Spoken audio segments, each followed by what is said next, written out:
J'ai voté normalement, mais j'ai pu observer qu'il y a dans le bureau de vote des cartes d'électeurs exposées, ce qui est interdit par la loi.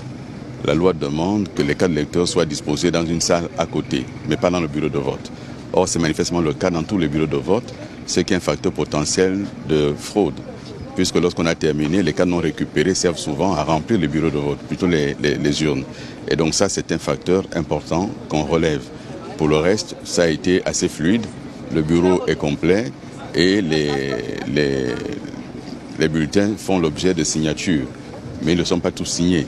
J'imagine qu'ils le signent au fur et à mesure, ce qui aussi peut poser un problème si d'aventure un bulletin n'est pas signé, c'est un facteur d'annulation du vote. Et donc voilà ce que je peux observer, mais ça va, c'était assez serein. Mais est-ce que vous n'avez pas... Les représentants n'ont pas cette prérogative. Les représentants sont là pour observer le déroulement.